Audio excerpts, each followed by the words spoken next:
Unidad 14. Cristología bíblica. Definición y divisiones de la cristología. El término cristología se deriva de dos palabras griegas, Christos y Logos, es decir, la doctrina de Cristo, la materia que trata acerca de Cristo, a través de la luz de la palabra de Dios. Las principales subdivisiones de la cristología tienen que ver con las dos naturalezas de Cristo, es decir, la cristología estudia por una parte la divinidad de Cristo y por otra su humanidad, porque sabemos que Cristo es Dios y también hombre dentro de todas sus características. Veamos primero la divinidad de Cristo. La divinidad de Cristo dentro de la cristología se ocupa del ser, la esencia y la naturaleza divina de Cristo. Aquí aparece la palabra esencia, que en griego es ousia. Esta palabra se ha traducido también como sustancia, pero a su vez la palabra sustancia también es traducción de otra palabra que se llama hipóstasis. Y resulta diferente sustancia como traducción de ousia que sustancia como traducción de hipóstasis. Veamos la humanidad de Cristo. La cristología también estudia la kenosis de Cristo. Si la ousia muestra lo que es la hipóstasis, la característica divina de Cristo, cuando hablamos de kenosis, hablamos del despojamiento en el momento de estudiar la humanidad de Cristo. La doctrina de la kenosis en cristología es la que trata del despojamiento del Señor. ¿De qué se despojó? Bueno, vemos que cuando el Verbo se iba a encarnar, se despojó a sí mismo, tomando forma de siervo. Siendo en forma de Dios, se despojó y tomó forma de siervo. Eso lo dice Filipenses capítulo 2, los versos ahí que tiene. La encarnación del Verbo. Bueno, la cristología estudia la encarnación del Verbo y asume una humanidad, Jesucristo, completa, total, con espíritu, alma y cuerpo. Es una encarnación entonces completa, no fue parcial. No nos muestra la palabra que Jesucristo era mitad ser humano, no, era total y completo, pero con una sola diferencia, que no había pecado en él. Podemos ver dentro de la encarnación del Verbo una subdivisión, su ascendencia genealógica. Trata de su línea de Abraham, ¿no? De ascendencia hasta Abraham, de la tribu de Judá, de la simiente de David, que estaba profetizado ya desde el Antiguo Testamento.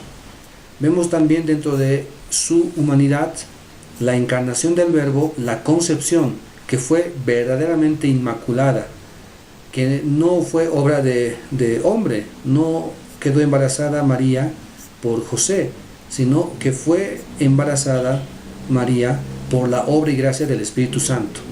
Entonces, no de María, sino de Cristo en el vientre de María. Mire la connotación. No es María la importante dentro de esta concepción, sino es Cristo en el vientre de María.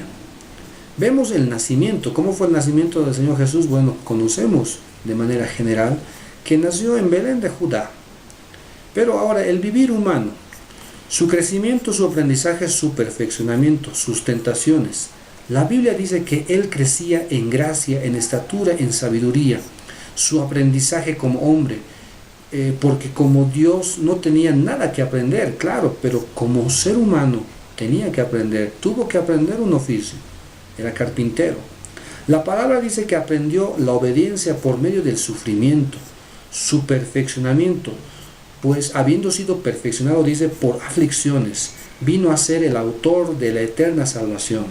Sus tentaciones, por ejemplo, que fue tentado por Satanás en el momento del ayuno, bueno, fue tentado como todo ser humano, conforme a su naturaleza también humana.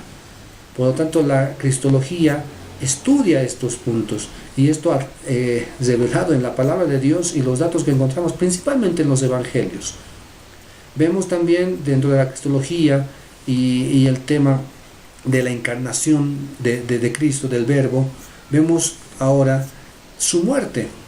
Es decir, vamos a estudiar dentro de la teología sistemática, la cristología, el descenso al Hades, su predicación del Evangelio de los muertos, la ida al paraíso, la resurrección corporal, la ascensión, la posición sacerdotal, señorío, su segunda venida. Bueno, estos son los temas que están compuestos o que componen la cristología, y nosotros ahí lo estamos viendo con un panorama general, simplemente porque habrá otras materias en las cuales se concentrará de manera precisa en cada una de estas.